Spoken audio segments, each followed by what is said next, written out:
Di episode sebelumnya aku menjelaskan tentang dasar Premiere Pro dari importing, cutting, video modification, dan export. Buat yang belum nonton, kalian bisa klik link di sini.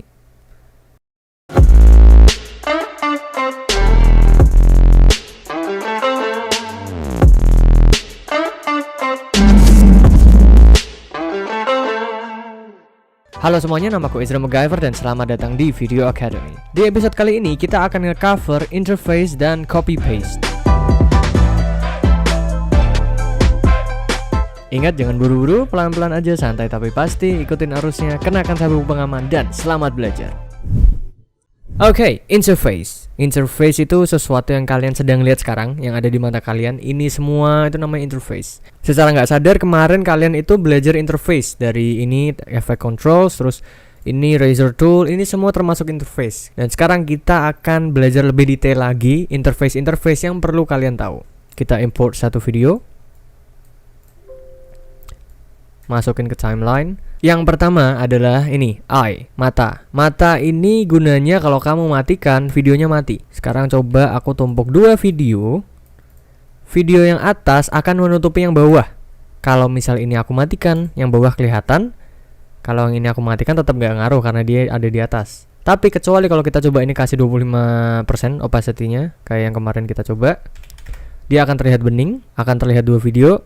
Tapi kalau yang bawah aku matikan, dia langsung gelap karena yang bawahnya hilang dan dia hanya 25% transparansinya. Jadi itu yang pertama, mata, eye. Yang kedua adalah gembok, lock. Ini lock ini adalah mengunci file yang ada di satu garis ini. Nggak bisa kalian apa-apain, nggak bisa kalian klik. Jadi bener-bener ya udah nggak bisa diapa-apain. Aman, mengamankan. Kalau kalian udah ngedit satu klip atau dua klip atau banyak klip, kalian kunci semua. Apapun yang terjadi tidak akan terganggu. Ini lock. Gembok, mengamankan file. Yang ketiga adalah markers. Ini markers. Markers itu gunanya kalau kalian sedang mengedit file yang sangat panjang dan kalian tuh males kayak nyari satu-satu gitu, kalian taruh aja tanda atau mark di titik dimana kalian ingin menandai video tersebut. Aduh, kenapa gelap? Oh iya, lupa. 100%. Misal aku tandai di ini, apa orangnya nembak nih ya. Oke.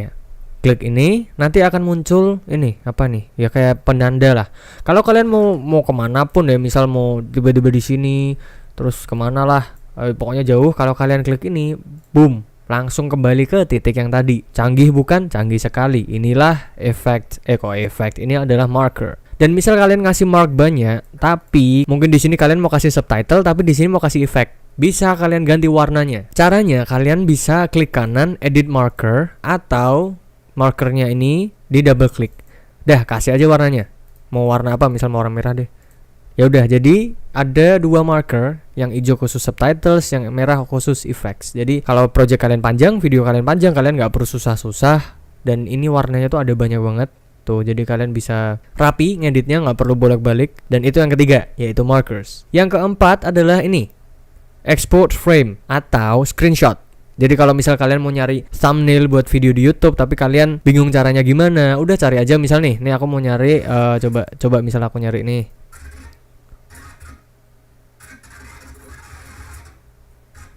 Oke, ini misal orangnya waktu mau ditembak ya. Aku pengen ini jadi thumbnail, diklik aja, boom.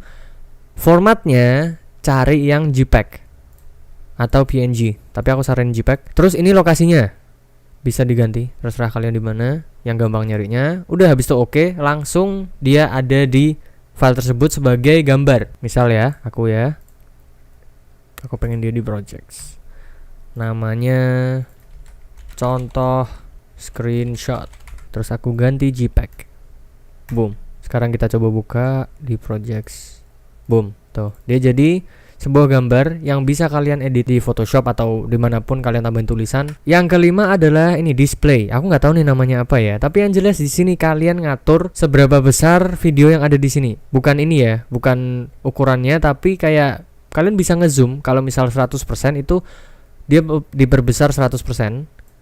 Kok gambarnya nggak enak ya? Nah, oke. Kalau misal 400% bener-bener dekat, dan kalau misal 50% itu lebih kecil. Kalau lebih kecil, dia sedikit lebih besar dari yang sebelumnya. Kalau 10% itu lebih kecil dari aslinya. Kalau 25% itu nggak full, Kalau mau full kembali seperti semula fit. Terus kemudian selanjutnya adalah ini kualitas playback resolution. Jadi misalnya kalau kalian ngedit terus kalian rendernya mungkin PC-nya atau laptopnya agak lemot gitu ya. Setiap kali ngeplay pencet spasi itu agak lemot. Nah, ini itu menentukan jumlah kualitas dari videonya. Kalau misal kalian pilih separuh, yang muncul di sini itu filenya dikompres, jadi diperkecil separuh, jadi lebih gampang. Mungkin di sini hasilnya lebih jelek, tapi ingat nggak ada hubungannya sama waktu diekspor. Ini hanya untuk keperluan preview, keperluan contoh saja sementara. Aku sarankan kalau laptop kalian itu kurang kuat atau PC kurang kuat, kalian turunin setengah atau seperempat. Nanti dia mainnya jadi lancar, tapi ingat nggak akan jelek ekspornya. Kebagusan video diekspor itu tergantung bagaimana kalian nyeting di yang sini, Ctrl M. Nah, yang di sini ini menentukan seberapa bagus video kalian. Jadi ingat sekali lagi ya, jangan takut kalau misal kelihatannya jelek, itu hanya untuk keperluan preview aja. Oh iya, aku lupa. Kalau misal kalian mau hapus ini semua markersnya, klik kanan, clear all markers. Tapi kalau mau satu aja, dipilih, klik kanan, clear selected marker. Ini akan menghapus satu doang. Tapi kalau kalian mau hapus semuanya, klik sembarang mana aja, clear all markers, boom, habis, bersih. Oke, sekarang kita ke interface buat audio. Nah, sama nih kayak buat video, mata itu kan menghilangkan. Kalau di audio, M itu mute. Mute itu artinya dia mati, dia nggak bunyi sama sekali sampai kapanpun kamu menghilangkan hijau-hijaunya. Dan S itu solo. Seberapa banyak file audiomu yang akan main adalah yang punya tanda S nyala atau warna kuning ini nyala. Misal aku taruh ini 4 lah misalnya ya. Nah, kalau misal aku nyalain yang ini, ya udah yang main hanya ini aja. Dan kalian juga bisa nyalain solo lebih dari 2 track. Jadi hanya 2 ini yang main. Atau ini juga bisa. Jadi intinya solo ini adalah kalau dia ada yang nyala, hanya dia yang main. Tapi kalau dia mati, semuanya main. Misal kamu pengen ini gak main, terus kamu lock, seolah-olah dia gak ada sama sekali. Jadi gitu juga bisa. Oke, jadi kurang lebih gitu aja tentang interface. Sekarang kita masuk ke copy paste. Oke, jadi copy paste di Premiere Pro itu hampir sama kayak di Microsoft Word atau di komputer Microsoft Windows pokoknya. Ctrl C dan Ctrl V. Ctrl C, Ctrl V. Atau kalian bisa klik kanan copy, tapi kalian nggak bisa paste. Paste-nya harus Ctrl V. Kalian bisa menentukan filenya akan tersalin di mana lewat ini, biru-biru ini. Jadi dia akan tersalin di mana dia terletak. Misal di sini, boom.